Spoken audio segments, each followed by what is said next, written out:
Jamaah. Yeay. Oh jamaah. Alhamdulillah. Alhamdulillahirrahmanirrahim, masih di Islam itu indah dan alhamdulillah di sebelah kanan dan kiri saya ada Ustadz Maulana dan Ustazah Lulung. Kira-kira kita mau ngapain? Ayo Ustadz. Kita mau apa lagi? Menjawab. Menyampaikan Hajatnya orang. Ya. Jadi jamaah yang sudah mengirimkan pertanyaan ke media sosial Islam itu indah dijawab hari ini ya. Dijawab. Dijawab Saat ini juga. Kalau gitu langsung kita jawab pertanyaan yang pertama. Ada dari @algaitsa27. Assalamualaikum Ustadz, saya mau bertanya. Kalau makan pakai tangan kiri, apa boleh bagi orang cacat dalam agama Islam? Nah saya tuh kebetulan tangan saya cacat dari sejak lahir. Sebelah kanan di dalam tangan kanan saya cuma ada satu tulang saja bagian siku-siku ke arah jari-jari. Mohon jawabannya Ustadz. Waalaikumsalam warahmatullahi wabarakatuh. Mohon izin Ustazah Lulung, boleh dijawab pertanyaannya? Insya Allah, aneh yang jawab nih. Ya. Oke. Untuk Ananda Algaisa ya, bagaimana kalau ada orang makan tuh pakai tangan kiri? Karena kan kita dalam Islam memang harus pakai tangan kanan. Semua dengan tangan kanan. Tiba-tiba kita memiliki uzur, yaitu ada cacat di tangan kita yang kanan. Akhirnya kita pakai makan tangan kiri. Bagaimanakah hukumnya? Boleh nggak? Islam itu indah. Kenapa? Karena dalam kitab Mawsu'ah Fikih Al-Kuwaitiyah dari Syekh Utsaimin mengatakan al-aqlu bil yadil yusra. Makan dengan tangan kiri bi uzrin, ketika ada uzur maka la ba'sabi, itu gak apa-apa. Karena apa? Wa amma al-aqlu bi yadil yusra bi ghairi uzrin fahaza haram, maka ini adalah haram. Jadi kalau ada uzur nggak apa-apa Kak, kan ada uzur karena ada uzur nggak apa-apa ya. Itu bukan kemauan dia, itu karena Allah Subhanahu wa taala. Kalau enggak nggak boleh. Kalau nggak boleh. Yang penting kalau baca doa ketika makan tetap baca doa walaupun pakai tangan kiri. Masya Allah, jazakillah khair Ustazah. Insya Allah, amin ya rabbal alamin. Pertanyaan selanjutnya dari @novi Deviana. Assalamualaikum Ustadz, saya mau nanya. Ada seseorang yang suka fitnah saya dan bahkan saya sering diadu dombakan ke saudara saya yang lainnya juga. Tapi saya selalu menghargai orang tersebut. Dan saya juga selalu sabar mendengar celotehan-celotehan dia yang suka kasar ke saya sama anak saya. Padahal hati mah sakit. Gimana ya Ustadz menghadapi orang tersebut? Mohon penjelasannya Ustadz, terima kasih. Ustadz Maulana.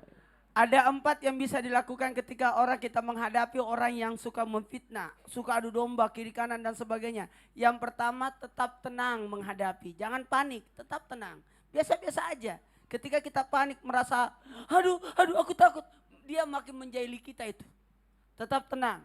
Yang kedua, berusahalah untuk menghindari, jangan sampai kita justru memberi peluang untuk melakukan apalagi dosa dan kesalahan. Yang ketiga, mohon maaf kalau bisa berbuat baiklah kepada dia. Ini repot ini memang.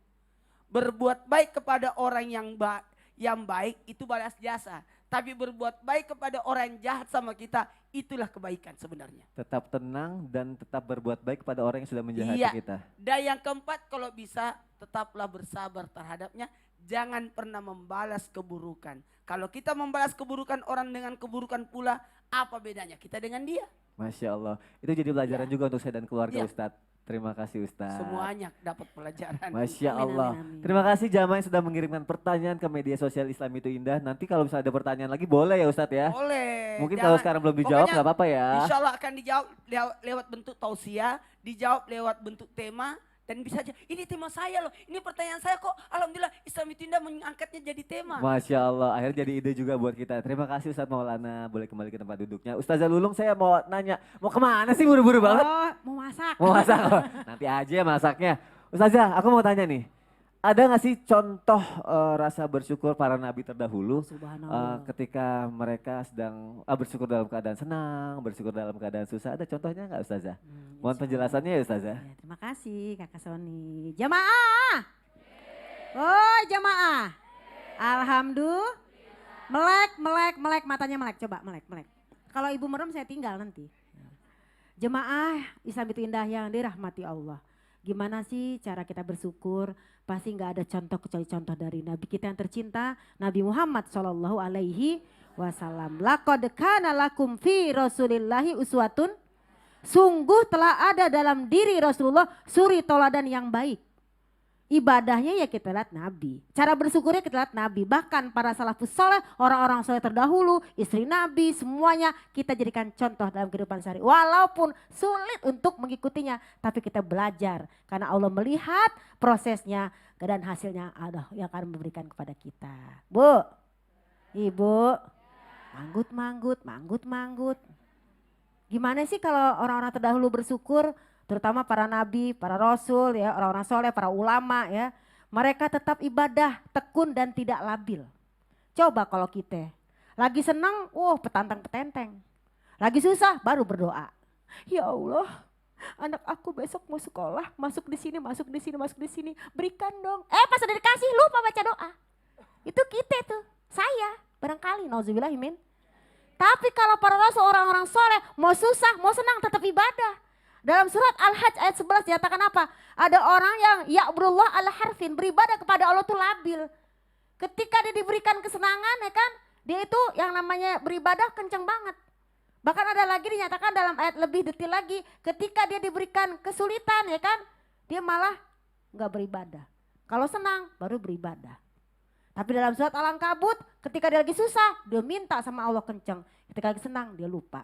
Tapi para nabi, para orang soleh nggak pernah seperti itu. Nah kita belajar dari situ. Susah sih, susah. Sampai bilang gampang, nggak gampang. Kalau udah ngaji, walaupun udah ngaji. Ngaji aja kita masih susah, bersyukur bagaimana kita kagak ngaji. Makanya pada ngaji. Ngaji. Ibu udah ngaji belum Bu? Mana ketua majelis taklimnya? Ada ketua majelis taklimnya di sini? Kita doakan semoga guru-guru kita, ketua-ketua majelis kita diberikan kesehatan oleh Allah Subhanahu.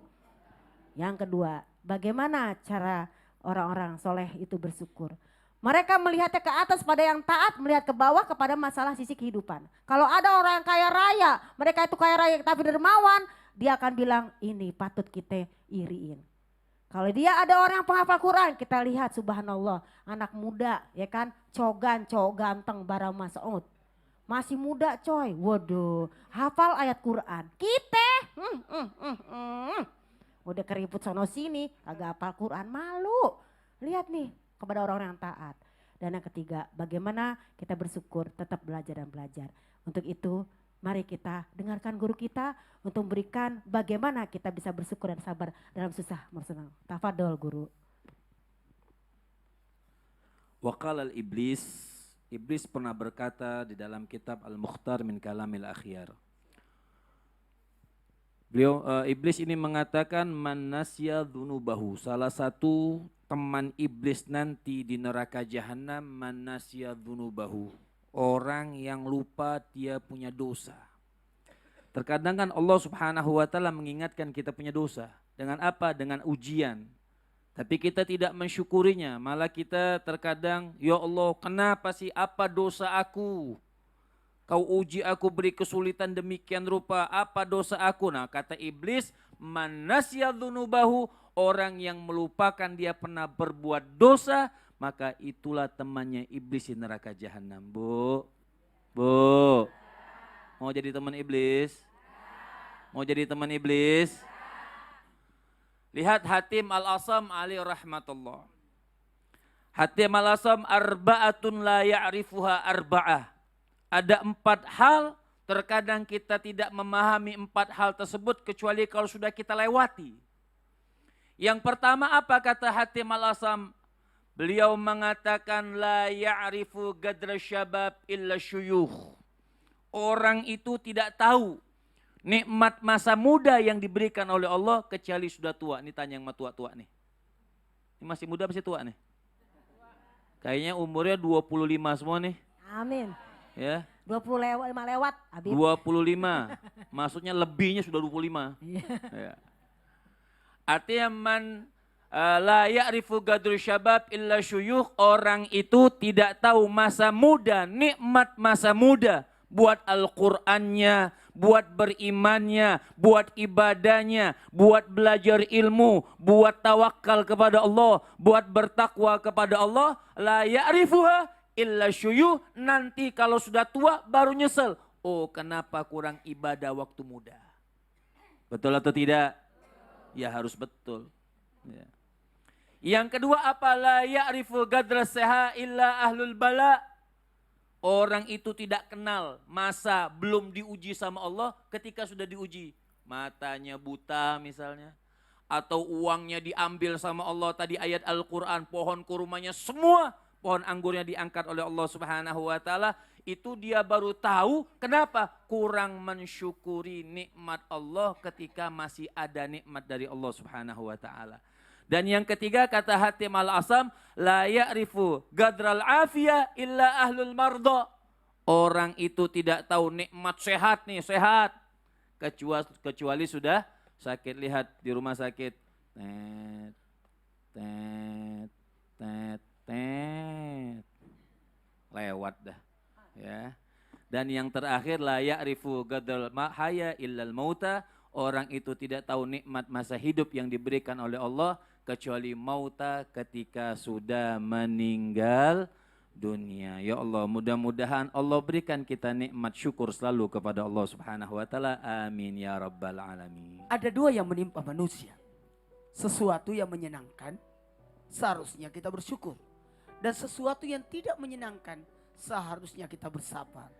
Dan alangkah hebatnya orang-orang ketika dia mendapatkan kenikmatan dia bersyukur, dan ternyata ketika dia ditimpa kesulitan, sesuatu yang tidak menyenangkan, justru dia malah bersyukur. Kita belajar dari dua orang yang luar biasa. Satu dari saudara kita dari Palestina, di balik yang luar biasa ujian yang menimpa, maaf, dia masih bisa belajar hafal Quran. Bagaimana dengan anak-anak muda yang daerahnya aman tapi dia tidak hafal Quran? Bapak yang sudah tua tapi mencari nafkah. Bagaimana kita yang masih muda? Malu rasanya kita berpangku tangan dikala kita masih kuat. Amin. Alhamdulillah, terima kasih yang sedalam-dalamnya untuk guru-guru kita yang tercinta. Thank you so much Barat, Pak Rohman dan istri, terima kasih. Dan terima kasih jamaah yang sudah menyaksikan Islam Itu Indah. Sampai ketemu lagi besok ya. Wassalamualaikum warahmatullahi wabarakatuh. Waalaikumsalam.